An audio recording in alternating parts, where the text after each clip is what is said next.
Welcome to the Boneyard with Steve Robertson. As always, I am your good friend and host, Steve Robertson, here on a Thursday evening / Friday edition of Yard. Hope things are well with you. For those of you listening to the show on Friday, I hope it's payday for you.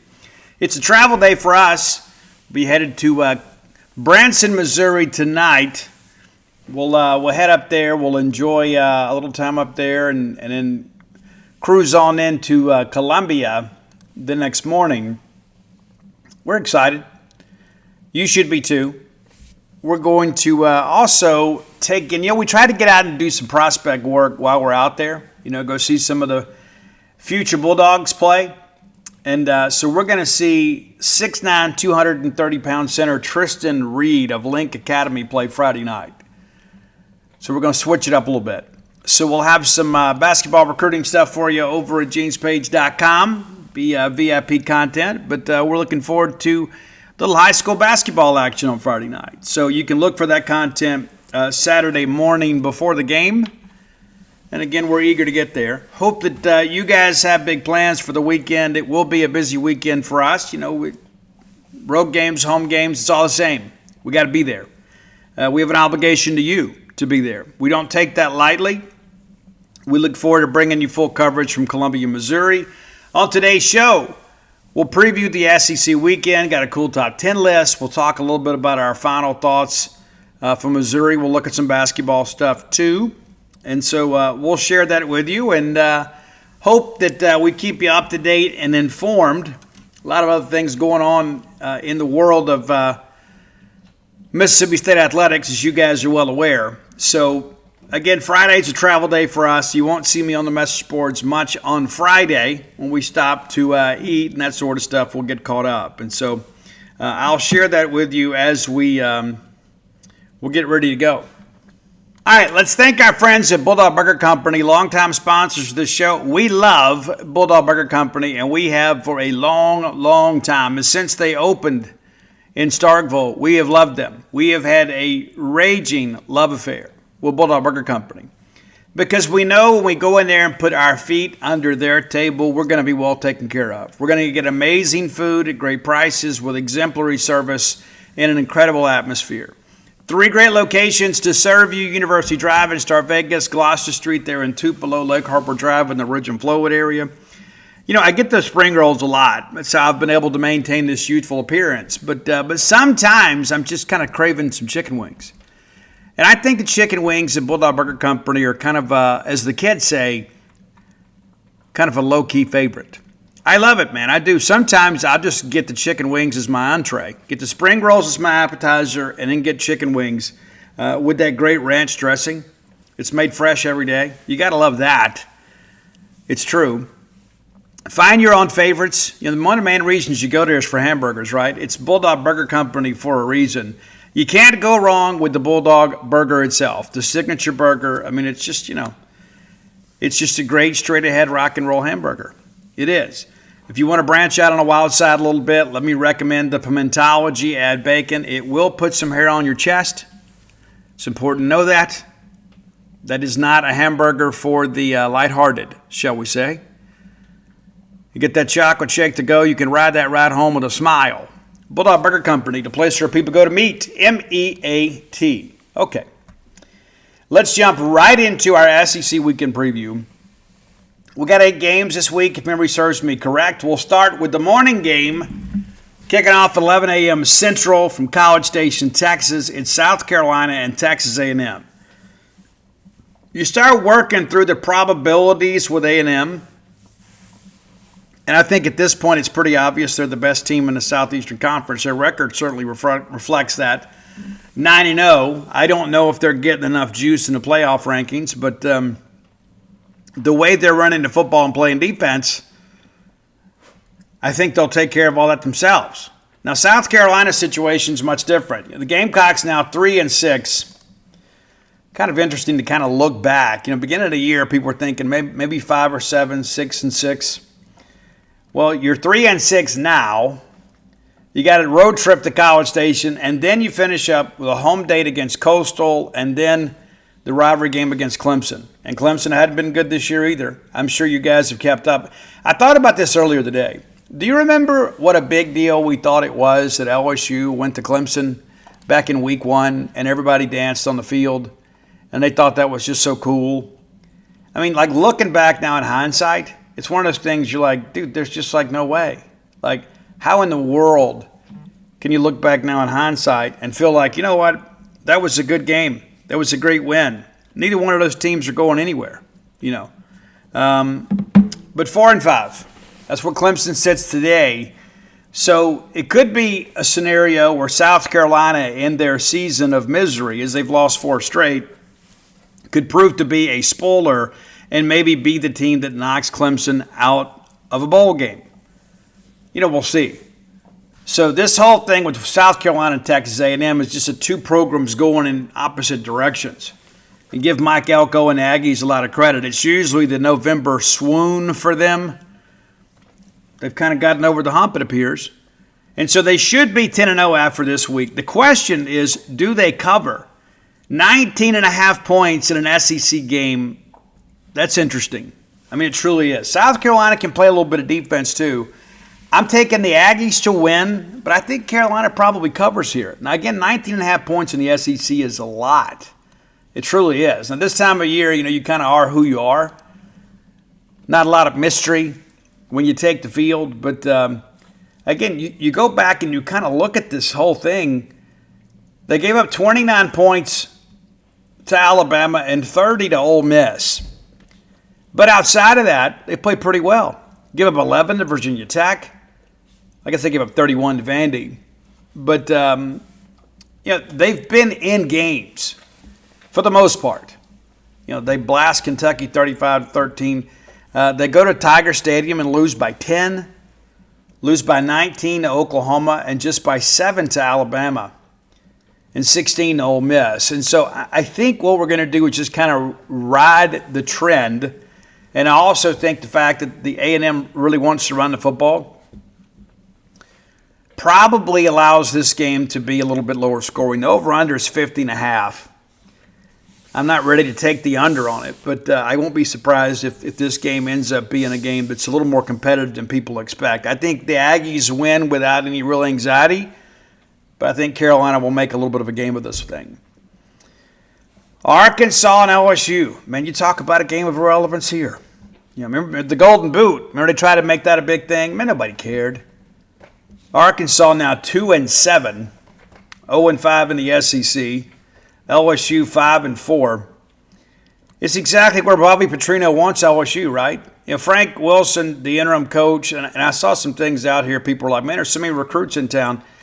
Let me just say it like this, okay? The Louisiana kids are going to go to LSU no matter who the coach is. Doesn't matter if it's me, you, Frank Wilson, Flip Wilson. Doesn't make any difference, right? Frank's not getting that job, nor should he. But the reality of it is, if you're Arkansas, you got nothing to lose. You've also had the benefit of an open date. You know, it's incredible to think about that aspect of it. And the tail end of the schedule for Arkansas is not great.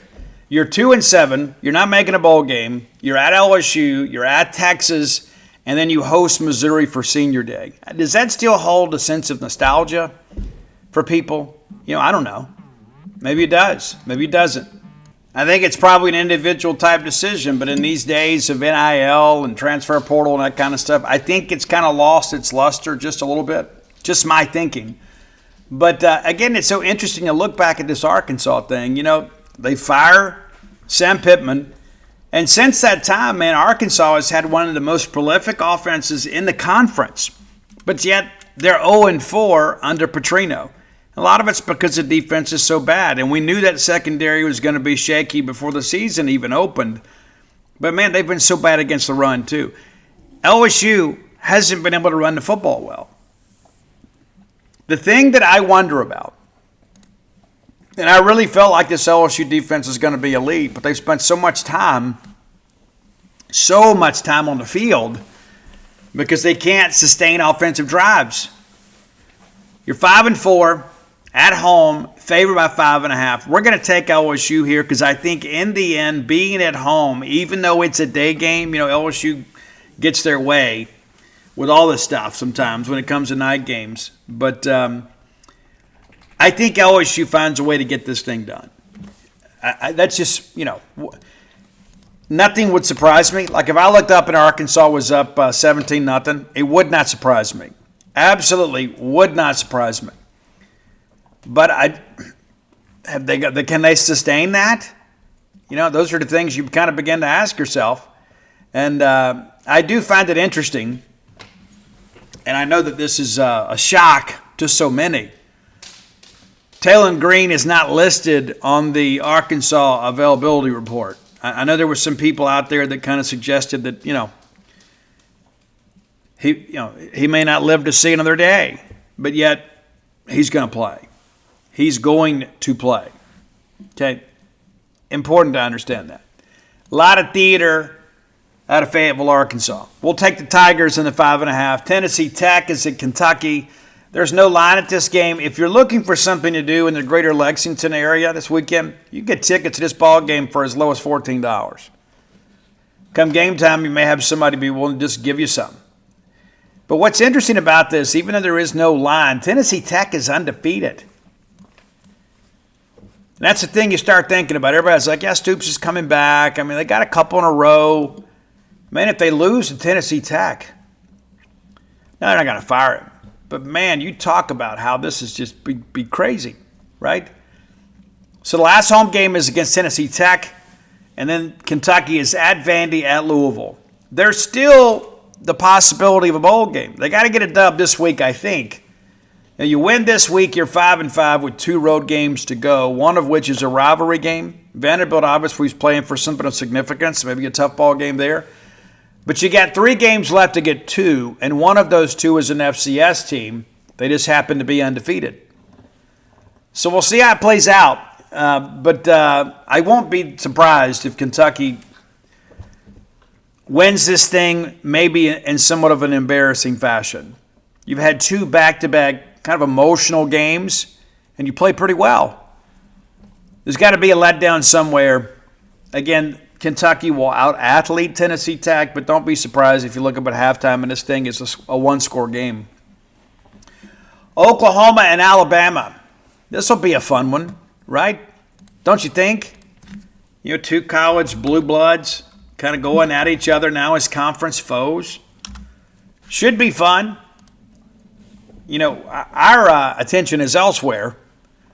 And it's interesting, too, how that Nick Saban, now that he's no longer there, that Alabama's bandwagon fan base, and there's some good Alabama fans, don't get me wrong, but, those that were just kind of following along, just kind of picking the winners, they've kind of fallen by the wayside a little bit. Have you noticed that, or is it just me? Maybe it's just me. But what's interesting about Alabama and Oklahoma is they've only had a handful of regular season meetings. This will just be the 4th one. They've had 4 bowl appearances against each other, but they played a home-and-home back in 2002 and 2003. Oklahoma won both of those, and then Oklahoma won last year against Alabama. So should Alabama win this week, and we're going to pick them to do so, it'll be Alabama's first ever regular season win against Oklahoma. The Sooners are 4-2-1 all time against Alabama. Were you aware of that? Probably not. Alabama's only had 1 win against Oklahoma since 1963. They won 17-0 in the Orange Bowl in 63, and they won a game in 18 in the Orange Bowl. That's it. Again, it's kind of crazy to think that 2 teams, such storied histories, have avoided playing each other so long, but that's kind of the Bear Bryant doctrine, right? New Mexico State's at Tennessee. Tennessee has kind of disappointed me a little bit. And to be fair about that, they lose Nico with the last practice before the spring game. It's still, man, just such hokey nonsense. But Tennessee is 6-3. I thought they may have a decent chance to get back to the playoffs. When we played them, I said, somebody's going to get them that probably shouldn't. And I don't know that that's been the case. You lose to Georgia and Alabama. That's kind of par for the course. But they did lose to Oklahoma at home, and it's one of those deals you think, okay, they probably should have won this game. Tennessee probably should have had better talent, but they weren't able to get it done. So that's kind of something to consider too. But you got New Mexico State this week, then you're at Florida and home against Vanderbilt. Now, I would suggest Tennessee should win all three of Vanderbilt playoff play-in game. We'll see. But it's kind of interesting to look at this thing now, and just Tennessee just still kind of hanging around the top 25. They're favored by 38.5 in this game against New Mexico State. New Mexico State's 3-6 on the year. The thing that I ask myself, and this is what makes these games so dangerous, you've got a huge spread, and you don't know how motivated Tennessee is going to be at this point in the year. You know what I mean? Like late. I mean, you got big games coming up. You probably want to save some people. But, man, the Aggies have lost 4 straight. Lost at Liberty, Missouri State, at Western Kentucky, and then to Kennesaw State. They'll be at Tennessee, then at UTEP, and close up with Middle Tennessee State. So clinging by a thread to the possibility of bowl eligibility. It's just, they'd have to get a win this week, and it's just not going to happen. So, honestly, I think Tennessee just comes out and just envelops these guys early, probably up 35-0 at the break, and then you probably coast some in the second half. But I just don't think that even New Mexico State's first team could compete with Tennessee's Bandits. I think in the end, Tennessee finds a way to get this thing done, winning and covering. That's how I feel. I think that they'll come out and just chunk it all over the field early, and it'll be 35-0 or something to break. Florida at Ole Miss, and this is another interesting one. You remember last year, Ole Miss had some big things happen. They go to Florida. That Florida secondary is still very athletic. Gave them a lot of trouble. And Jackson Dart gave Florida the football multiple times. But Florida's 3-6. Of course, we all knew beginning of the year Billy Napier's seat was the hottest in the Southeastern Conference. Probably behind him was Sam Pittman. Both those guys are gone. But Florida, of course, beats us, and then under Billy Gonzalez as an interim coach, they're 0-2, and they gave Georgia a fit, and then looked terrible against Kentucky. You think Billy would know from all those years with Dan Mullen, you got to be careful at Kroger Field. Well, they weren't. They got smashed. I think that's one of the worst things that happens to Ole Miss, though. There's so much going on right now. There's so much noise in the background about Lane Kiffin leaving, going to Florida. And now you've got Florida, a team that's dropped 2 in a row.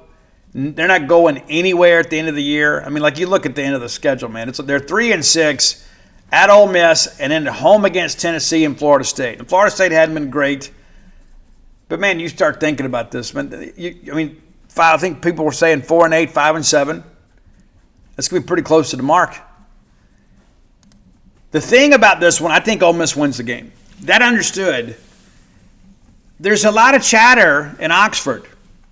Even Neil McCready and Chase Parham, who are now network partners with us, are saying they think he's going to leave. The Ole Miss fans need to wake up to the possibility that Lane Kiffin may leave. And one of the things I want to say about that, Ole Miss folks, you kind of do it to yourself. You're convinced that everybody thinks that Oxford is like some Taj Mahal. That's just not true. Okay, you may love it like that, just like I love Starkville that way. I don't want to live anywhere else.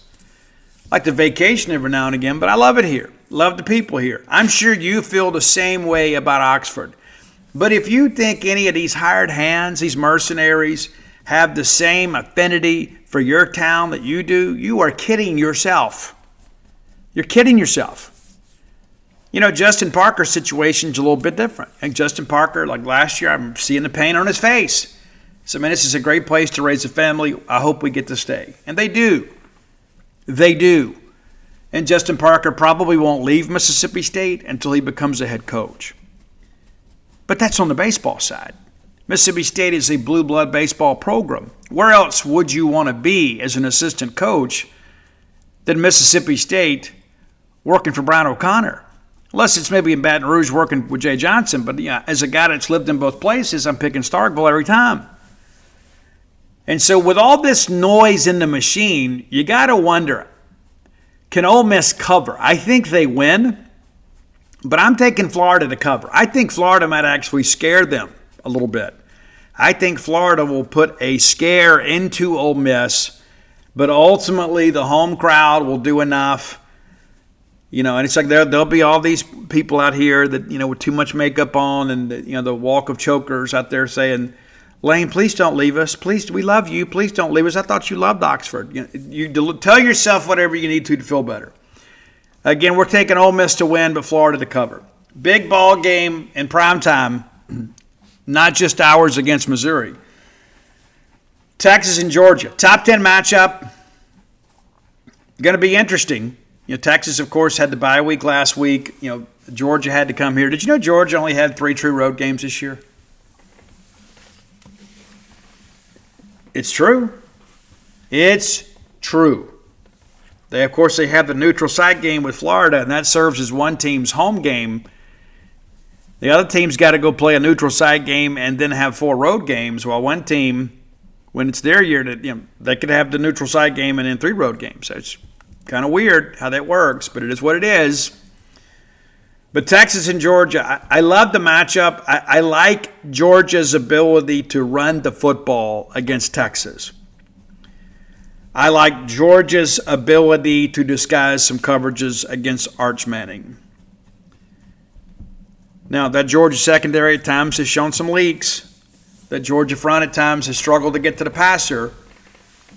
But these are the kinds of games that if you're Steve Sarkisian, you went out and signed Arch Manning to win. And Arch has played better as of late. Kind of got turned around against us in that second half. But I like Georgia here. Toss-up games tend to favor the home team. We're going to go with Georgia. And we've seen both of these teams in person at Davis-Wade Stadium. I think Georgia just has more together, right? Again, we let Texas off the hook. We're up 17 points in the fourth quarter. There's no way we should have lost that game. Against Georgia, at no point did it ever feel like we were in control or going to win that game. Right? So just based on the eye test against a common opponent, I got to go Georgia here. And we'll talk more about the Mississippi State-Missouri game kind of towards the end of the show. But the thing that we've talked about on this show, too, is, with all this chaos in college football and all this coaching carousel type stuff, all that stuff is important, right? What does that mean for your team? Now, these people out here that are saying that this guy has signed a contract and this guy has told his team, that guys don't believe any of that stuff. Nobody is going to go tell their team when they're in the middle of playing for something of significance and there's still games to play. They're not leaving today. They're not going to tell them until they're leaving. It just didn't work that way. There may be a lot of rumors and media reports and things of that nature, and of course stuff that some people just completely make up.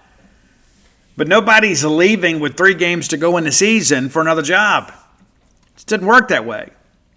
There's an understanding between the schools. It just didn't work that way. So when you read all this stuff out there, understand a lot of it's just wishful thinking. I know the Florida board seems pretty confident that they have Lane Kiffin. There was some other people, of course, over the years that have been deluded into believing that their school was going to hire certain coaches too. You remember Steve Spurrier's wife supposedly was out at Old Waverly looking at houses, right? All of that stuff is just noise right now. Now, some of it's going to prove to come true, right? Some of it is going to be based in actual facts. But there's so much of this around the league right now. Like, you go read the Missouri board, there are people that won't drink what's gone. There are some people that hope he takes the Penn State job. And again, if I'm Missouri, I don't think you want to be hiring a football coach this year. I don't know what you tell yourself. I mean, you've proven with Drink there that you can win. You did the same thing with Gary. So you can win, and you might even be able to get to Atlanta every now and again. So I don't think you got to go settle for a bottom-run coach. But I don't think you're going to get anybody as good as Eli Drinkwitz. You start thinking about the whole Shane Beamer thing to Virginia Tech. I mean, the more they lose these ball games, less likely that's going to be. And one of the things that I would point out to people, too, that are kind of talking about James Franklin, he has a duty to mitigate. He doesn't have a duty to sign a contract. he's got to go out there and find the best deal for himself. And so he's got to go talk to people.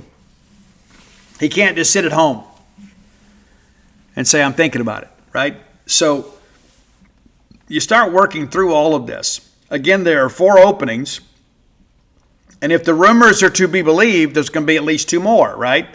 If the court of public opinion renders a positive verdict here, Lane Kiffin's leaving, which would open up Ole Miss. And then Eli Drinkwitz is leaving, which would open up Missouri. And then we'll see what happens, with Clark Lee and Shane Beamer. But, you got to think 6 openings in a league like this, in a year where there doesn't seem to be a lot of obvious candidates, somebody in this game of musical chairs is going to get stuck with a coach that maybe is not ready for the SEC. We all hope it's Ole Miss, obviously. But give Ole Miss some credit, too. Lane Kiffin has shown that you can win and win big there. Maybe you can't win the whole enchilada. But that administration has shown they're willing to throw money at the program. The fan base has shown they're willing to fund NIL. And so I think Lane Kiffin obviously leaves Ole Miss in a much better position than he found it. But don't think he's in love with Oxford. If he was in love with Oxford, he would just go ahead and say, I'm not interested. Now, you got to, let your agent do your talking for you. But you could put a stop to all this nonsense right now. You could go fire off a tweet right now. And I think there's some people that like the attention, but also there are people that are represented by very important and impressive people that they like the fact that there's some uncertainty. They can use that as leverage. Because what's happening. You've got some of these Ole Miss fans out here, and it's not just them, right? They're emailing their athletic director saying, we can't let him leave. Do whatever we have to do. Drop a sport if you have to. Our company's willing to give this, or our people are willing to give this. There's a lot of people with a lot of resources that are saying, hey, we're finally winning and winning big. We think we're one thing away from the playoff. You can't let him leave. Now, on the Mississippi State side of things, you're looking at that and think about how heartbreaking that would be to see that happen, right? It's a rivalry. Let's never forget that. It's a rivalry. No ifs, ands, or buts about it. And so, the only thing that compares to good news in Starkville is bad news in Oxford. And if you're a member at genespage.com, you can go read their message boards for free. And I venture to say we probably have the most reliable of the Ole Miss publishers on our network. So when you go read what they're having to say, it's really more based in fact than an emotion. So I think that's a benefit that we have, and I think about that kind of going into our Egg Bowl coverage too. I'm excited, but I want to go win a football game this weekend. And then we'll enjoy an open date. We'll enjoy Thanksgiving with the fam. I'm going to head back down to Columbia Miss for probably my first Thanksgiving in about 10 years. I think that's right. Maybe longer than that. I think it is longer than that. I think it's probably 2013 maybe. But usually we go to my sister's. But since we don't have an Egg Bowl to come back and cover on Thursday night, we're going to make the day trip down to Columbia Miss. You never know. Might throw the football around a little bit. We'll see. And then we'll get back in time to cover the Egg Bowl on Friday. But I'll be honest with you, I'm looking forward to the open date. I think your Bulldogs need it, and I think we need it too. But as I wrote earlier today, man, we have had a ton of mileage this year, a ton, as a fan base. As I noted in the article, in the same year, you don't get LSU, Alabama, Auburn, or Ole Miss on the road. You only play one of them and you play them at home. So every other road trip that we take is at least 7 hours. Within the league. Obviously we went down to Hattiesburg. That's very fan unfriendly. Just my take on it. You may disagree, but that's how I feel. All right, time for our close with Blair Player of the Day. Blair Chandler is my friend, your friend, our collective friend in the mortgage industry. Save this number in your phone as Mortgage Guy. You may not remember Blair's name, but you'll remember when you need mortgage help. 601-500-2344. 601-500-2344. Blair is a bulldog just like me and you. He rides the wave of emotion just like me and you. Well, probably not like me. He's a little more emotional than me. It's true. Blair also getting married again soon. A lot of changes in Blair's life. Blair also has set out on his own now, has a Fairway Mortgage affiliate. 25 years of experience. Nobody stays in a meat grinder of an industry like that by accident. There's a reason the website's called closewithblair.com. So whether you're looking for your first home, your next home, or your retirement home, the only name to know is Blair Chandler. Give him a call or text today. He can help you navigate through the labyrinth that is underwriting. Close with Blair. All right, our Close with Blair player today is going to be Blake Shapen. Now, back on Monday, Jeff Levy said, Blair didn't do much today. Blair probably didn't do much on Monday, but Blake didn't do much on Monday. Well, the first thing that I'll tell you, Monday is basically a walkthrough for us. Nobody does much on Monday. So was Coach playing some word games with us? I don't know. Blake's a little bit beat up. It's been a long season, obviously. It's one of those things, too, where, Blake's a guy that not the biggest guy, and he's taking some punishment because the offensive line at times hasn't been good. I had about convinced myself Camario would start this week. I still think he takes a lot of snaps, and I think a lot of it's going to depend on the flow of the game. Camario, I think, is getting enough experience that his confidence level is rising, but maybe having him start as a true freshman on the road in a must-win game in an SEC sellout crowd environment is probably not the best decision. So I do think Blake Shapen ultimately starts for us on Saturday. Availability report comes out, Blake's listed as probable. I thought he would be listed as questionable, and then it'd probably be a game-time decision. But based on what I have heard and what we have read, it's pretty evident that he is going to be available. And I know some people are upset about that. But I think if you think about, look at what Chris Parson did on the road at A&M. And I think Camario is a little more mentally tough than Chris was at the time. And I love Chris. I do. And I wish him the best. But again, on the road in an SEC road environment in front of a sellout crowd on senior day is probably not the best time to start him. Not to mention, State's been able to script out these first drives and get off on the right foot. So what if we can go up there and get up 7-0 and then have an opportunity to get a stop and then let Camario do some things? So I do think you probably see a little bit more of Camario this week than you have in some other weeks. And I think situationally you use him a little bit more, again, just kind of based on the flow of the game. But in order for us to win, I think we're going to need Blake Shapen to play well, to get that sixth win, get us bowl eligible heading into an open date, and then we have 2 weeks to fully prepare for Ole Miss. That's how I see it today. All right, time for today's Top 10 list is always brought to you by Calido Guitars. That's CALIDO Guitars.com. They're your guitar shop. They're run by Bulldogs who happen to be guitar players. What could be better than that, right? They love Mississippi State. They love instruments. They love preparing your instrument. They love playing the instrument, right? I like to buy guitars from people that know how to play guitars. I'm not very good. So I trust everybody else's level of expertise.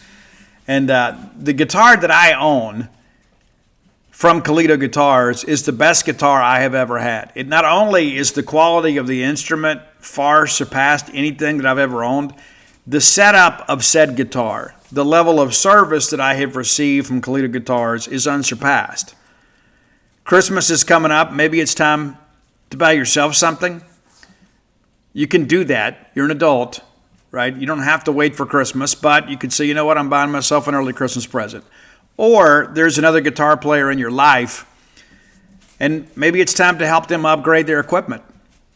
And so even if it's not a new guitar, but you could find acoustic, classical, and electrical guitars at Electric Guitars, at Calido Guitars, maybe you want to be that favorite aunt or uncle and get the gig bag. Maybe you want to get the case or get some strings, some cables, anything accessory-wise, you can find it at CalidoGuitars.com. Now, if you want to stop by and see their expansive showroom, you can do that in Lake Jackson, Texas, just south of Houston.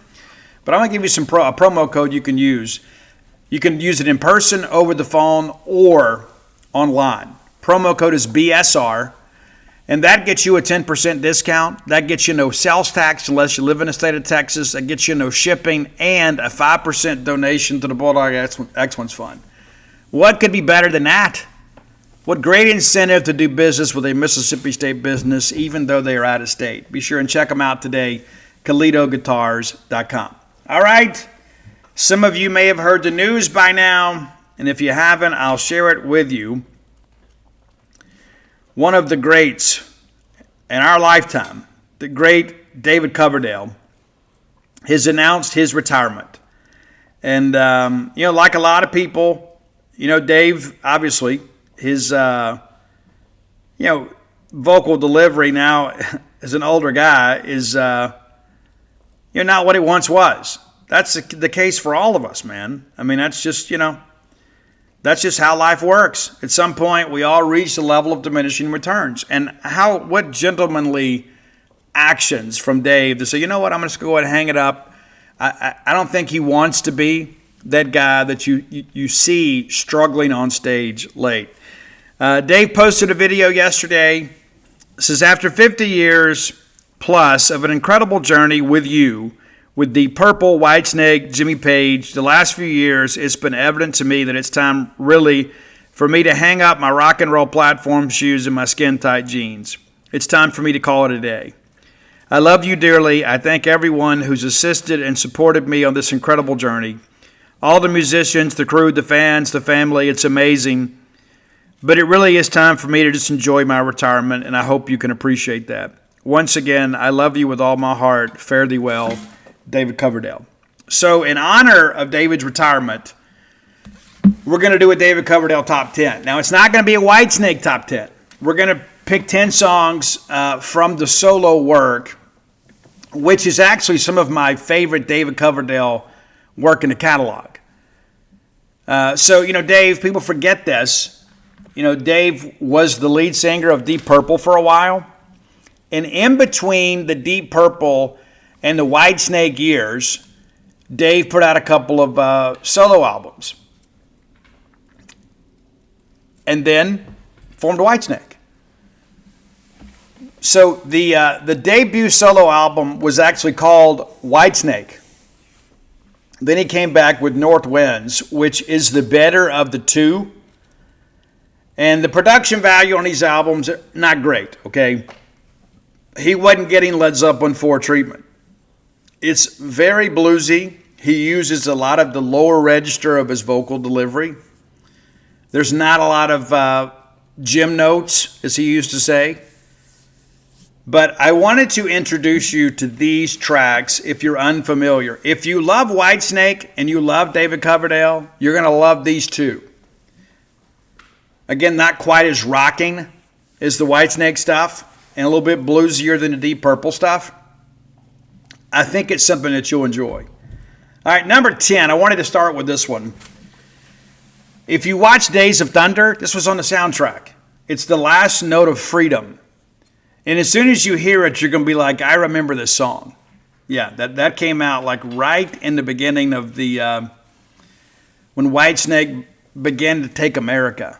Like they had some success in Europe, but they had not quite conquered America, and this was kind of in the beginning of that era.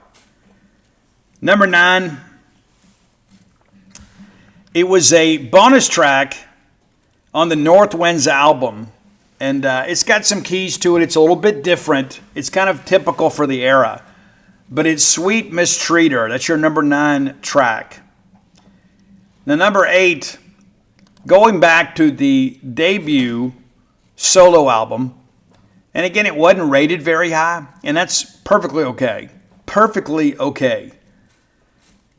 Great track here called Time on My Side, and David obviously wrote this, and along with Mickey Moody, and it's been remastered within the last couple of years. So, the versions that you can find on iTunes and Spotify are better than the original, more times than not.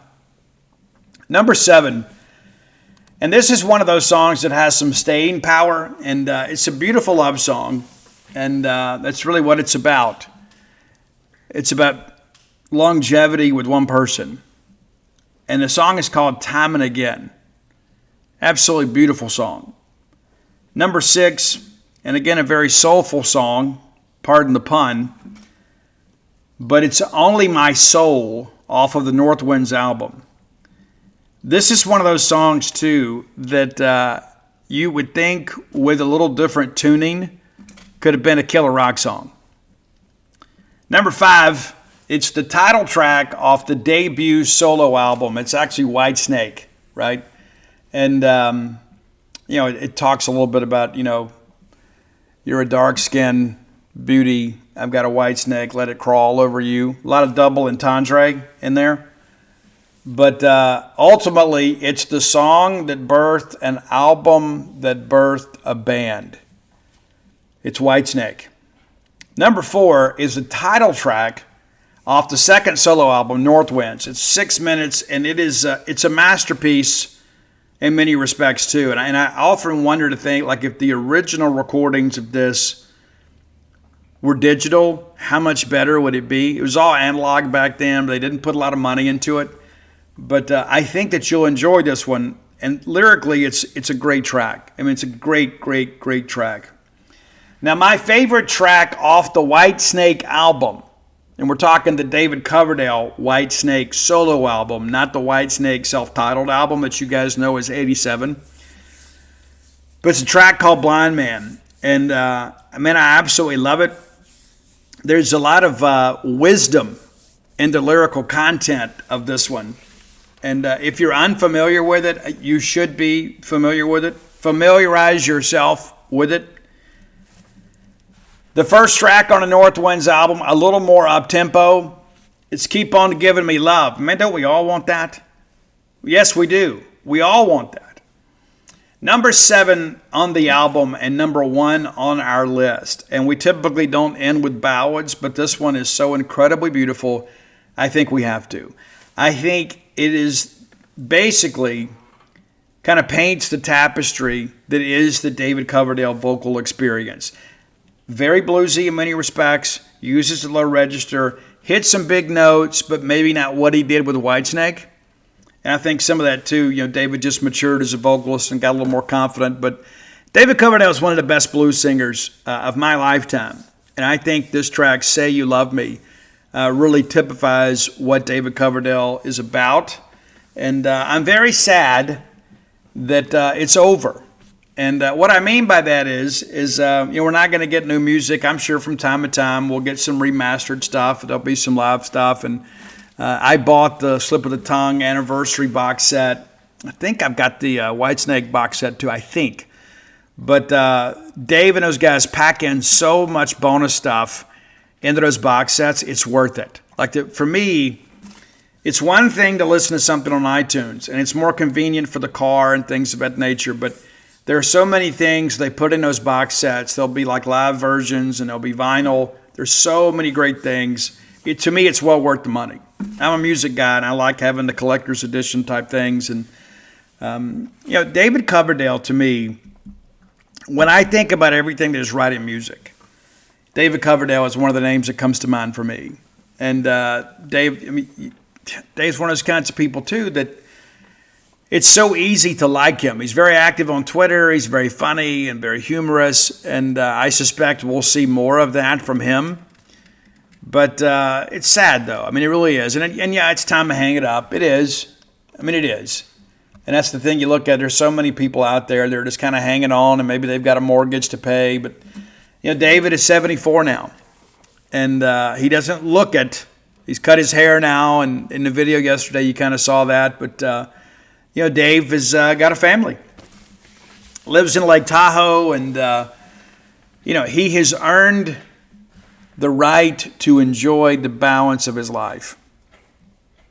He's married to Cindy Coverdale, his third wife. He finally got it right. He was married to Tawny Katane for a short time.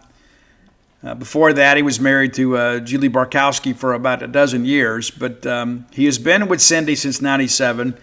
And he professes that she is the love of his life. And I thought the way that he handled Tawny Katane's passing was very gentlemanly of him. Says a lot about Dave. She wasn't exactly the most lovable creature the last several years of her life. As you guys know, she had a lot of problems. But yeah, it makes me sad. The thing about it is, and maybe because it comes on the heels of like Ozzy's passing, and you look at this and it's like it's a realization too that we're losing these people. Dave obviously is still alive, but it's one of those things. It's like I can't go buy tickets to see Dave, and there was a lot of talk they were going to do like a reunion tour, kind of a retirement tour, and apparently Dave just can't do it. And that's okay. That's okay. And it means so much to me that I was able to see Whitesnake in my youth. And then I was able to take my son to see him play down in Biloxi. And that year, Ani and I went to 13 shows together. And at the end of the year, I asked him, I said, which was the best show you went to? He said, Daddy, it's Whitesnake, easy. He said, those guys are real rock stars. And that's David Coverdale, the rock star of rock stars. And there's so many people out there that have been obviously influenced by his music. And even at Duty Noble Field, with, Landon Sims rolling out of there to Still of the Night, man, it's just, I thank Spencer Price for that. But it became a timeless song at an important time in our fandom of Mississippi State. And I joked when they first started playing it, I said, man, they wouldn't play Motley and Whitesnake back in the 80s and in the Pete Young days. But now here we are, and it's a regular spin at Duty Noble Field. But, David and Whitesnake, they're a little double entendre. They kind of got some tongue-in-cheek Aerosmith, Dr. Demento type humor at times in their music. But one of the things that I love to do is to put on those interviews with David when he talks about the writing of certain songs, about what was going on with certain musicians and times in his life and what the influence was of certain tracks. And so I hope we'll get more of that. But again, one of the giants of music of our lifetime has decided to hang it up. And as sad as I am that I'll never get to see him again perform personally, I'm very happy that he is going to have a chance to enjoy his final days with his family and not be out on the road and things like that. And, it's so much fun for us, but, man, it's a job for them. And I'm sure David has earned enough that he can retire comfortably and just enjoy those that love him the most, that have sacrificed so much to share him with us. So, David, we love you and wish you the best in your retirement. If you have ideas for the top 10 list, reach out, let us know. Best way to do that is to hit up Roy Samanti, my friend, on X at Dogmatic67, DAWGMATIC67. You can find our great list on Spotify under that same handle, and I'm going to be on social media at Scout Steve R on all platforms. Roy and I are going to see Iron Maiden too. Have I told you? Yeah, we're going to see Iron Maiden in September, 10 months from now. We're going to see Iron Maiden, Megadeth, and Anthrax. I'll remind you between now and then, but we're going to do that. All right, next segment of the show brought to you by Campus Bookmart, a Starkvillian institution. Man, we love Campus Bookmart. And why? Because they have the things we want. We can't get enough Mississippi State merch. Whether you're looking for apparel, whether you're looking for gift ideas or everything you need to detail out your fan cave, you can find it at Campus Bookmart. Miss Kathy Brown does an amazing job finding everything out there that we could want Mississippi State related. So many things to choose from. Next time you're in town, stop by and see their smiling faces at Campus Bookmart. Just on the backside of campus, just make that turn at the Trooper Station at the posted speed limit, mind you, off 182. And just mosey on around right before you take that right on the campus. There's Campus Bookmart to your left. If you can't make it to town, or perhaps game day is a difficult shopping day for you, visit them on the World Wide Web at campusbookmart.net. And by being a loyal Boneyard listener, we'll give you a phrase that pays. That is BSR, which stands for Beautiful Steve Robertson. That entitles you to no shipping on all orders over $75. And with Christmas coming up, Mom, it's never too early to get an early start. I know many of you are thinking, I'll wait till Thanksgiving. No, don't do that. Go ahead and line up a couple things now, kind of get a few things marked off your list. You'll be glad you did that. Dad wants that new quarter zip.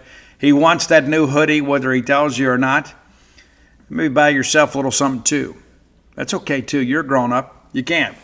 CampusBookmart.net, your one-stop shop for all your Mississippi State merchandising needs. Okay, Mississippi State men's basketball looking to bounce back this weekend against the Lions of Southeastern. They have struggled mightily. They will play their fourth consecutive road game. I'm not exactly sure what's going on there. Maybe perhaps they've had some renovations. I don't know. I'm not pretending to know.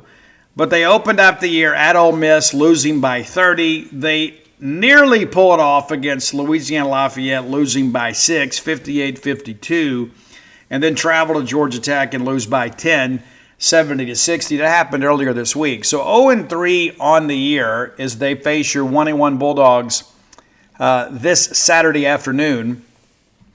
Tip-off is scheduled for 2 p.m. Central. If you can't make the game, you can watch it online at SEC Network Plus. Probably a good thing for you. There's a lot going on at Mississippi State this weekend, as you guys are well aware. But, you're looking for a bounce-back game. These guys are good candidates in that regard. And opponents are averaging 72 points a game against them. They're averaging right at 56 points themselves. You'd expect that from an 0-3 team. They're shooting just 33%. Their opponents are almost shooting 50%. So defense, not a strong suit for the Lions. From beyond the arc, they're shooting right at 26%. Their opponents right at 33%. They're making just about 6 3-pointers a game. Their opponents right at 6 as well. Not necessarily a great free throw shooting team either. It just kind of stands to reason, right? Bad teams typically aren't good at anything. Just 63% from free throws are the Lions. Rebounding, getting about 30 a game, giving up about 38. So it's +8 and change for their opponents. Should be a game we can handle that too. They've taken care of the ball a little bit better than their opponents for the most part. It's right. I guess it's right. It's pretty even, actually. When you start looking at assists, it's about 10 assists, almost 11 assists a game for the Lions and 12 for their opponents, and then 44 turnovers against 42. So, 6 one way, half a dozen the other. They pulled out 23 steals. They've given it up 19 times, just 3 blocks, which says a lot about the composition of this roster. They've only had 14 shots blocked against them. But just, again, defense not really a strong suit for this team. Not much you look at and say, you know what, hey, these guys are good at this. They've got one scorer in double figures this year, and that's Jaden Lawrence. And he's just getting 11. I mean, he's like double-digit barely. A 6'4", 195-pound guard from Bowling Green, Kentucky, by way of Warren Central High School, a junior that kind of a volume shooter. He didn't do much against Georgia Tech, but got 14 shots skyward against Ole Miss despite having 4 fouls in the game. Knocked down 3 3-point baskets. Had 15 points for the Lions in that loss. But beyond that, it's kind of by committee, but nobody else has really kind of stepped up. Seth Jones has done some things in just one game for them. 9 points for him on the year. Did not play the first 2 games of the year, but went 9 points in 20 minutes against Georgia Tech. But you start running through this, and you begin to realize that there's just no reason to think that we should have any trouble with this game. Got to go out there and play well, but there's no numbers that you look at here and say, you know what, this is going to be a real problem for us. This is going to be a matchup for us. In the post, Isaiah Gaines, a 5th-year player out of Pensacola, Florida, 6'8", 230 pounds. Not a volume shooter or scorer. He did have a dozen against Georgia Tech. That's probably a matchup they liked. He was 5 for 9 from the field, pulled down 6 rebounds in the game. He currently leads the team with 16 rebounds through 3 games. So when your big man is averaging 5 boards a game, says a lot. Truly does. So we expect the Bulldogs to win this game handily. They need to win this game handily. As you guys are well aware, we're going to be right back on a neutral floor next Thursday against Kansas State. And then we'll leave from there, and we won't leave from there. We'll play the game 2 against either Nebraska or New Mexico, depending on who wins the other Thursday game. So back-to-back games Thursday and Friday next week. So could be an eventful week for us, a chance for us to kind of cleanse the palate a little bit. But got to take care of business against Southeastern Louisiana, and hopefully we can handle that game without much trepidation. I don't know that our hearts can take it, right? And again, as I said, when we talked about this earlier in the week, it's one game, okay? And Iowa State may prove to be a great team. Obviously, they're ranked in the top 15. But we may look back in hindsight and say, you know what, maybe that was a turning point for us, a big learning opportunity for us. As we jump into tonight's coverage, as we're recording the show Thursday night, your Mississippi State ladies are currently playing Jackson State. Got off to a quick start in this one, and you'd expect that. But, we need to win this game. It's 34-14 right now, just before the break, about 4 minutes before the break, so State up 20. We fully expect State to handle this. State, at this point, shooting 65% from the field and 50% from beyond the arc, out-rebounding the Lady Tigers by 10 so far. So it's good to see the ladies get out and kind of stretch your legs a little bit. When this thing goes final, barring a complete collapse, State should be 4-0. And again, we expected that because this is a very kind of a pedestrian non-conference schedule. We'll take the weekend off and get back into action next Thursday night at Texas Tech in Lubbock. That game can be seen on ESPN+. As we discussed earlier in the week, too, your Mississippi State soccer team will host an NCAA tournament game this Saturday. Kickoff is 5 p.m. from the Mississippi State Soccer Complex. We'll take on Lipscomb, the winners of the Atlantic Sun Conference, and see how things go from there. As we discussed earlier in the week, too, I mean, you just got to win in advance and just kind of see what happens. But, 4 consecutive NCAA tournament berths for the Mississippi State soccer team. Coach Zimmerman doing a nice job. Of course, we got to a great start to begin the season and, beat number 1 Tennessee, ended up beating Arkansas again. Kind of a tough week for Arkansas. They lose to us in football, lose in soccer, lose in volleyball. Hopefully they can lose to us in basketball, too.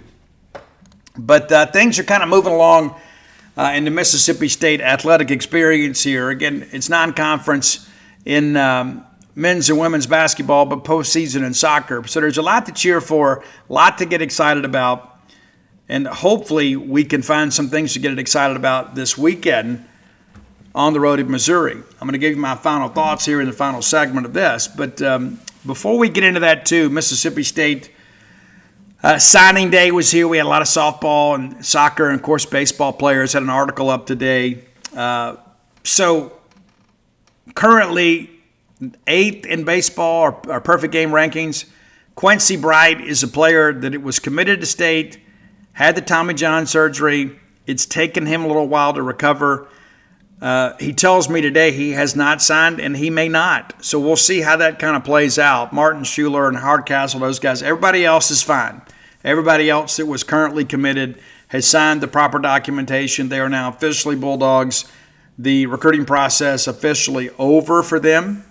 But the Bulldogs may not be done in the 2026 class. So still some room to kind of move, have some upward mobility in the rankings for what that's worth. Got a couple more guys going to visit. Hopefully we'll get them both. But, no guarantees on any of that stuff. But a lot to feel good about. And Brian O'Connor inherited a few commitments, but the bulk of the commitments in this class are players that he and his staff recruited. And there were a few that Justin Parker was on that were kind of holdovers from the previous staff. Like, Beckett Dawn is a great example of that.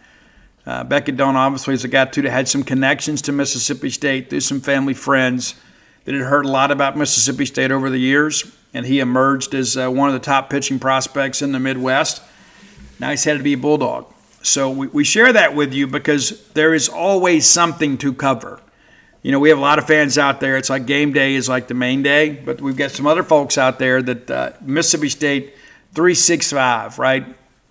And it's our joy and duty to cover all that for you. And we hope in the years ahead, we're probably about a year away from this, but we want to have a full-time staff member to cover more of the women's sports. It's important to me. I got girls. I was largely raised by women, and we want to expand our coverage to do more on the women's side. So we're probably, 10 months, 12 months away from that. And but we do plan to add a staff member in 2026 to allocate more time and coverage to the women's sports side of things. So, if you know somebody, again, it's not going to happen right away, but if you know somebody that might be interested in that, be sure and have them hit me up. I'd like to have somebody with some level of experience, whether they be as a student athlete, or with a writing background. But, some other people out there, I guess, kind of cutting back in our industry when it comes to coverage. We're looking to expand hours. So I share that with you because I always feel guilty on days like today. There's so much going on. It's a travel day for us tomorrow. So, we're kind of working ahead. And so we did, obviously, our women's basketball and basketball signing stuff, and we did our baseball stuff, but we didn't get to volleyball. We didn't get to softball. We don't want that to be something that becomes a regular thing. We have respect for all of our Mississippi State student athletes. And again, we're going to dedicate a full-time staff member position to help cover those events. Obviously, everybody's on deck when we do football. Everybody involved is going to be involved in football coverage. But as we get into the next year, that's important to me. It is. And the thing that I always say about that stuff is just because those sports don't sell a ton of tickets, don't mean they're not important. It doesn't mean that those student athletes work any less. They're worthy of our coverage. They're worthy of our respect. And I remember when I first came aboard Gene's Page, 25 years ago, we had dreams of days like this. And I think one of the things that has allowed us to kind of be a separator on the Mississippi State beat is the fact that we do cover so much. We cover all the big sports more extensively than anybody else. But in addition to that, we have a big staff, and we're able to allocate people and give them responsibilities. So days like today, when things are very, very busy, we can kind of get to everything. But even with our staff, there are certain things that we're not able to get to. And I want to remove those holes in our coverage. So I share that with you because there's always a vision. And I remember, when I came aboard 25 years ago, I was thinking, I'd love to be able to go to all the games. Wouldn't it be great to just have a job where you just cover Mississippi State for a living and you go to all the football games and you go to all the baseball games, somebody goes to all the basketball games. Well, we're here. We're here. We don't cover all the road basketball games as much as we'd like. We did a ton last year. But we'd love to be able to kind of graduate to a point that we become your one-stop shop even more so because we've got a full crew. And it's a tribute to our work ethic, but also your support over the years. And so come be a part of it over at genespage.com as we continue to try to find a way to expand our coverage of our great university. Those things are things that I think about regularly. We write over 300 stories a month just about Mississippi State. It's Mississippi State all the time with us. Every day. That's what we do. We write about Mississippi State. Whether it be recruiting or whether it be, women's sports or men's sports, all that stuff matters to us. And I remember being a kid, the Clarion Ledger would come out, and some days there'd be a story about Mississippi State, and some days there wouldn't be. And some days we'd get a 400-word brief. We were glad to have it. And now that it's my watch, I'm going to ensure that the next generation of Mississippi State fans gets adequate and exemplary coverage of Bulldog athletics. So, again, we're going to expand our staff even more next year. We're not eliminating any positions. We're adding a position here in about, 10, 11 months. That's the plan anyway. So this time next year, we hope to be introducing you to a full-time women's sports writer at genespage.com. Our final segment of the show brought to you by the Stark Vegas Clubhouse, the best place to stay in the Golden Triangle where you're bringing a large group to town, and you certainly should. You owe it to yourself. You've always thought about how cool would it be, man, if we all just rented a house and just spent a couple nights together, played some Trivial Pursuit, maybe knocked back a cold one, DoorDash some food, go to a ball game. Wouldn't it be great if we just kind of did that? And maybe it's in a once-in-a-lifetime type thing. It shouldn't be, but maybe it is. The best place to do it is the Stark Vegas Clubhouse. We've stayed there. We had a blast. It won't be a one-off for us. We're not going to be able to do it this New Year's. We did it last year. Watched a ton of football, ate a bunch of pizza, and just enjoyed each other. You need to enjoy the people that you love, whether they be friends or family or both, just by making a stay at the Stark Vegas Clubhouse. Google the Stark Vegas Clubhouse. When you do, their Facebook page will auto-populate, and you can see all the pictures of all the amenities available to you and your guests: the full-service kitchen, the wet bar, the back porch area, the fire pit area, 6 bedrooms, 2, soon to be 3 baths, plenty of parking. That's an amenity we don't talk about enough. And the more that I travel, the more I appreciate good parking. It's the old renovated country club clubhouse out past the Highlands. They saved it. They renovated it. And as you can imagine, there's plenty of places for you to park. And you get a lot of peace and quiet out there. Only a couple neighbors around. We don't want you throwing a rager. But it's just an example of how nice and quaint it is out there. Just 5 minutes away from the Mississippi State campus, you can do your tailgating right there. Now, when you Google Stark Vegas Clubhouse, some booking options are going to pop up. You can go Airbnb or VRBO if you want to. That's completely up to you. Completely up to you. But if you want to save some money, book through the Evolve website and use promo code BSR10. That's BSR10. That gets you 10% off your stay. So just by listening to this show, you're saving some money at the premier place to stay in the Golden Triangle. All right, final thoughts on this Missouri game. Okay, let me tell you what worries me. What worries me is their running game, and even though they're one-dimensional, they're still really good. As we discussed on Wednesday's show, they got basically a two-headed monster led by Ahmad Hardy. Didn't play a whole lot in the first half last week. Ran pretty angry in the second half. We'll see how things kind of play out there for him. And I suspect if Eli Drinkwitz leaves, he probably hits a portal and probably fetches a pretty good payday. They know that we know that they're going to have to run the football. And so as a result, I think they'll do some things to try to get us over pursuing a little bit. Maybe some play action rollout, maybe some naked boot and things like that. I mean, you got a quarterback you got to protect. You don't have any other scholarship guys. If they do run him, it's going to be out of necessity. It's not going to be out of design. If he gets flush, he's going to run. But that offensive line's been pretty good. And if you watch that A&M game and you know how good A&M's defense is, they were able to run the football and kind of make it a war of attrition for a half. Then lo and behold, you get the big turnover, and a 7-0 game becomes a 14-0 game. Then A&M begins to kind of pull away, and it gets you out of your offense. And, Hardy had a big run late when the game was pretty much decided. But that worries me a little bit because we haven't tackled well the last couple of weeks. We didn't tackle well at all against Georgia.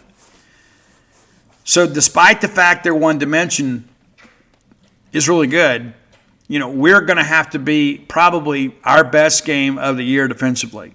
We've had some moments, but we hadn't been able to put together 4 solid quarters on both sides of the line of scrimmage. We're going to need our defensive front and our linebackers to fit gaps and not let those running backs get up and going. Period.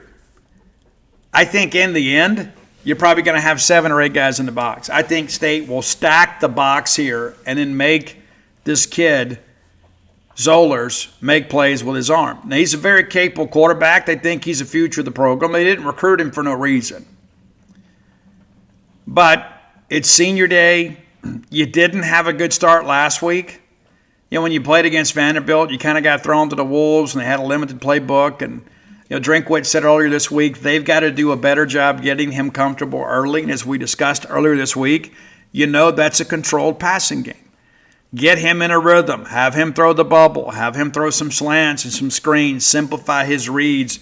And a lot of that, too, is to keep your defense honest. You got to take a shot every now and again. So they're going to go some 7-man max protect. Try to get Kevin Coleman paired up one-on-one with a safety. You know it's going to happen. If they hit that shot, they're going to feel pretty good about life. If they don't, and all of a sudden it's 2nd and 10, 3rd and 10, it kind of gets you out of the running element. It's so important for State to win on first down defensively. We've got to win on first down. We cannot get into these 2nd and mediums and 3rd and shorts. If that happens, it's going to be a very long night and probably a very short ball game because they're just going to continue to chew up the clock and keep running and running and running until we prove we can stop them. That's one of the reasons I think it's so important for us. Blake Shapen has been very good on first drives this year. You go down, you get the first touchdown, hopefully, right? Hopefully. You can script that out. That's one thing Levy's been exceptionally good at this year is scoring early. We haven't been able to kind of maintain that momentum at times through games. But I think in a situation like this, if you're able to get the ball first and go down and get a score, it immediately puts more pressure on that young quarterback. And I think one of the things that's important for us is we've got to go hit the quarterback. We've got to let him know we're thinking about him. I remember years ago, Joe Lee Don told me this before the 2001 Egg Bowl. We're going to hit Eli Manning the first play of the game. It may cost us 15 yards, but we're going to hit him. We're going to let him know right out of the gate it's going to be a fight. Now, I'm not saying we go out there and do anything egregious, but you've got to let this young quarterback know it is going to be a fight. And every time that he goes back to pass, there needs to be traffic in his face. If you can get there, you get home, you make the play. If not, you got to get a hand in his face and ensure that he gets the ball out a little bit early, get him off rhythm a little bit. But we can't sit back and just let him hand off all night long. Period. It kind of reminds me a little bit, like when Brandon Allen was at Arkansas in the beginning stages of his career. It's like every third and long, he just threw the ball out of bounds. When his first or second read wasn't there, just throw it away. Avoid the sack. And I think this is a similar type game. This running game is going to be on par with anything that we've seen this year, including Georgia. The difference is you don't have to account for the quarterback as part of the run game. You did against Arkansas. You did against Georgia. Both quarterbacks made some plays with their feet. I thought Gunnar Stockton was really good last week. Missouri can ill afford to have another quarterback get hurt. Now, you can't go out there and play scared, but you got to play smart. You lose this quarterback and lose this football game, you're probably staring 6-6 right in the face and a very apathetic fan base. And again, you've already got people that had bought in thinking this was going to be a playoff team that are thinking we need a coaching change. It's unfair. I mean, you lose QB1 and QB2, anybody in this league is going to struggle, period. The league is just too good. There's a reason the guy's your third-team quarterback. It's because he's not ready. And now you're forced to play him. So we've got to do a good job defensively to ensure that we make Zollers play football and not just manage a game and hand the football off. You stack the box, you fit gaps, you get those guys before they get going. Now, if they get through, you're not going to have much in the open field to run them down. But I suspect you're going to see some different alignments, some different formations as Missouri takes the field. Eli Drinkwitz is no idiot. He understands, we understand, the deficiencies in that offense. They're going to play to their strengths. We have to do the same. Now, the flip side of it is, offensively, they've been really good on the edge, rushing the quarterback. We have not been great protecting the edge.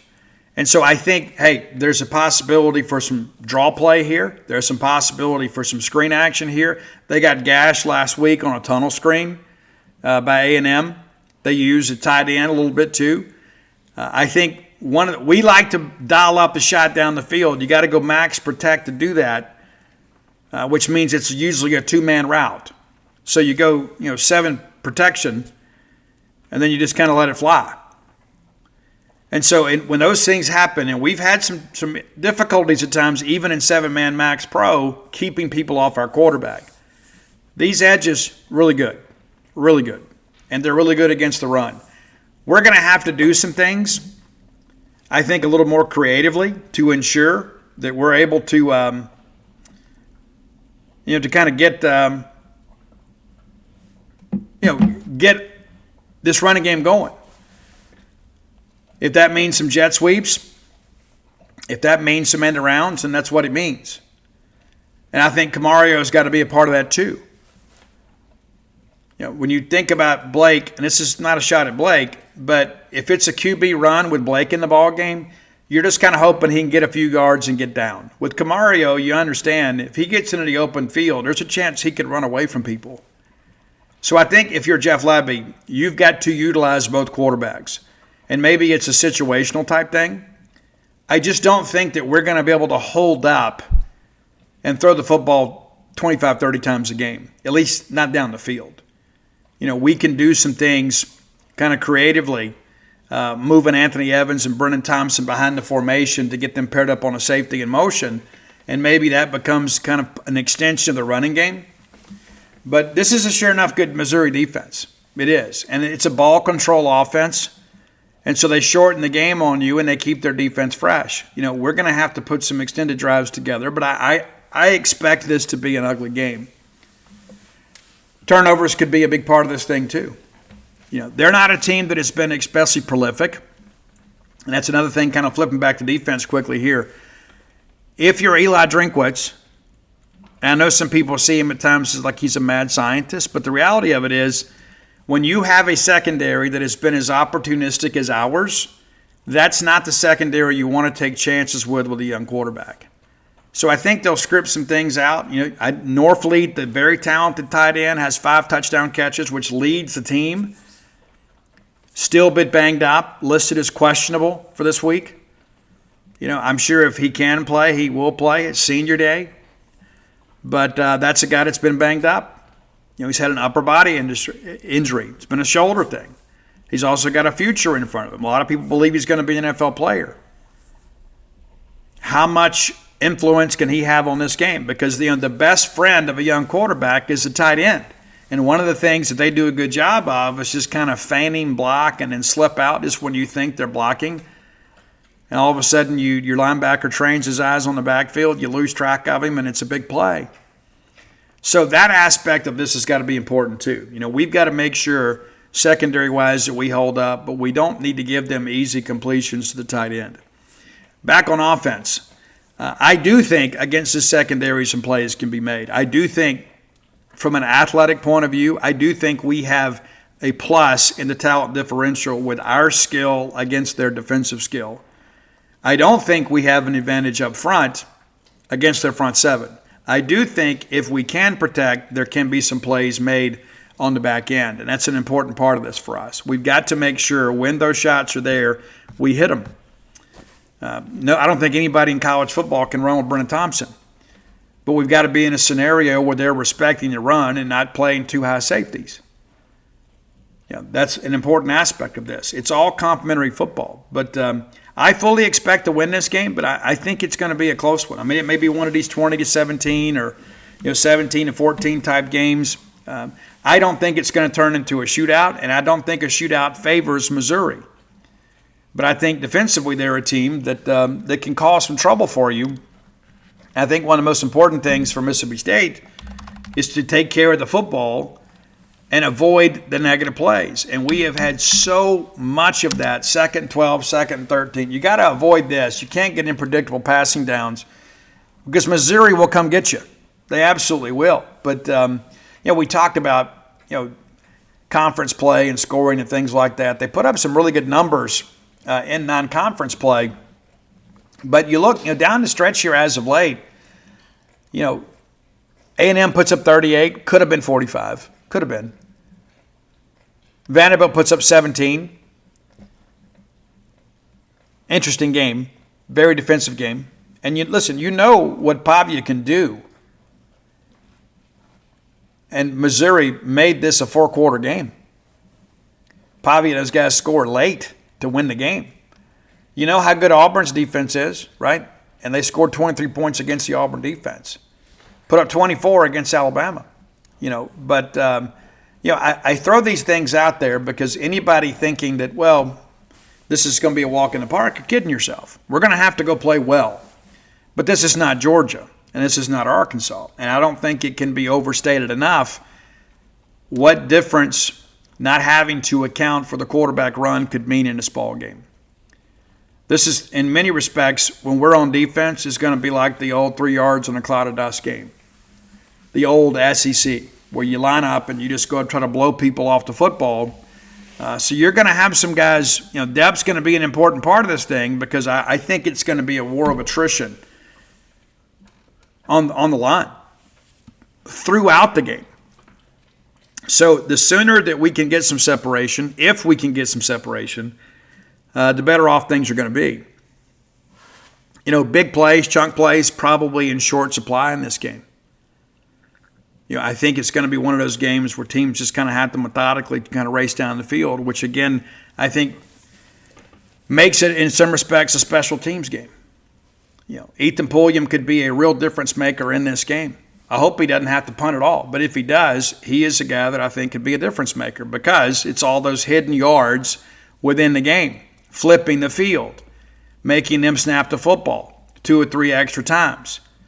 And field goal-wise, they got a young guy, a freshman kicker that's 9 of 12. He's also missed a couple of extra points. Everything with them on field goal and place kicking has been a bit of a hold-your-breath activity. Kyle Ferry's missed a couple field goals, but I think this is a game where he can excel for us. And I think every opportunity you have to get points, you have to get points. This isn't an offense as explosive as Georgia, where you go up there and you go for it, like the Mad Hatter on a couple fourth down plays to prove to your team you're there to win. I think any opportunity you have to get a field goal, you got to take it. You have to, because that's going to, I think, enable you to get separation. When you get 3 and they don't, then all of a sudden you get a touchdown. All of a sudden it's a 10-point ball game. We can ill afford to sit back on fourth down and make bad decisions, and even when we make a bad decision, call a good play and not get the result we want. When we get into field goal range, a la Florida, a la Georgia, you got to take the field goal. You have to, period. So, Jeff, I don't know if you're listening, take the points. Take the points. Again, I think it's going to be a low-scoring game, but I do think the Bulldogs come out on top. And I think it's one of those most important things, too. If you want to win the Egg Bowl, I think winning this one makes that more of a possibility because you're going to be under a lot less pressure. There's always pressure associated with the battle for the Golden Egg. But if your postseason hangs in the balance, there's even more pressure. And we talk about this all the time. Coaching is about exerting pressure and handling pressure. We win this game, all the pressure is on them. It's all on them. And so if you're Jeff Lebby, you got to ensure that you make sure that happens. You got to make sure that you win this one, get into an open date, and then prepare for the rivalry game, which could be Lane Kiffin's last regular season game at Ole Miss. We'll see what happens. But I think it's pretty safe to say there's enough chatter up there that it's worth discussion. If you hadn't done so, visit DutyNobleBook.com. I want to thank everybody that came out to the Bulldog Shop in Meridian yesterday. There are signed copies of When the Bottom Falls, Dogpile, and The Dude. So if you're in Meridian and couldn't make the book signing, but you'd like to pick up those books, you can find them at the Bulldog Shop downtown in Meridian. And I love going downtown Meridian. I really do. I really enjoy going to Meridian, period. Got a lot of good friends down there, some people that I really love. And so you can go by the Bulldog Shop and pick up signed copies. And you won't have to pay shipping or anything. Just go in there and grab them and go home and wrap them, right? Dawn will be happy to see you. But if you need to order online, you can do so at DutyNobleBook.com. While you're there, you can get copies of Flim Flam, Stark Villains, Alpha Dogs, When the Bottom Falls, Dogpile, and The Dude. So 6 of my 7 books available, all signed copies. If you need them personalized, we can get that done for you too. But every Bulldog fan needs copies of Dogpile, everybody. And you need to have these in your game day condo, around your house. And I got one of my friends in Meridian, she said, hey, I've got your books everywhere in my house. And I appreciate that and look forward to getting back down to Meridian soon. And if the opportunity arises between now and Christmas to get down there and sign books for you guys, we'll do that too. Okay, we'll make arrangements. It's just an hour and a half for me, basically, and we can do that. Maybe one Saturday during the holidays, we'll just show up down there. Or I assume Dawn's open on Saturdays, but even if she's not, maybe one day before Christmas, I'll get back down there and we can sign some books for you. Come float with us at True Rest Float Spa of Starkville. Been a really busy week for us. You can go ahead and take advantage of the Black Friday special. You buy one, get one free. There's packages available. It's a great gift. I guarantee you this. You know somebody in your life that could use a break. You do. Whether they're stressed out, maybe they're going through a relationship change, a job change. a life change of some sort, you know somebody that's a little bit overstressed, send them our way. And maybe buy them a package for Christmas. But maybe if the anxiety can't wait for that, go ahead and have them come on over. 662-268-7601. If you or somebody you know suffers with chronic anxiety or pain, or you just need a break, maybe a mental reset, we may be able to help you. We've helped many others. Yeah. You dial that number, you speak directly to my wife, Dana, who was a registered nurse for many years. She can answer any questions you may have. We can get you scheduled. If you'd like to learn more information, visit TrueRest.com. And come join us over at GenesPage.com, the premier Mississippi State media entity. A lot of good stuff going on. As I mentioned, we'll be out in Columbia this weekend. Jacob and David are currently covering the women's basketball game. We'll have full coverage of that later at GenesPage.com. And again, if you're listening on Friday, you can go find that.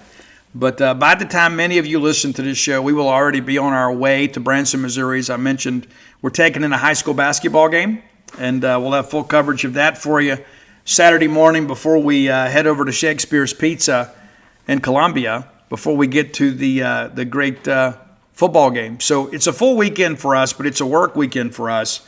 And you can help support us, but also to learn more about your favorite sports team, Mississippi State, by joining GenesPage.com. That's going to do it for this week, man. I'll be back with you guys on Monday. And people always say, Steve, I can't believe you drive all the way back after a game on Saturday. I don't know if we do it this time. It will just depend on how I feel. Sometimes I get back, I get the second wind when I see the Mississippi State line. There's no way I'm going to stop in Mississippi, right? But we'll see. I mean, I never make any firm plans, but there are a lot of times I get in the car and I'm thinking I'm driving all the way back. But this being an evening game, it just may not be worth it, So we'll see. I'm not going to kill myself out there. But we will definitely be back with you on Monday. But I hope that you all have a great weekend. I hope you get a chance to get out and go cheer for Mississippi State in some capacity, whether it be men's basketball or the soccer game, or in Columbia, Missouri at the football game. It's so great when we get a chance to go out in person and support our student athletes. But until next time, let's all live our lives in a way we make more friends than enemies, and people can see a difference in the way we live.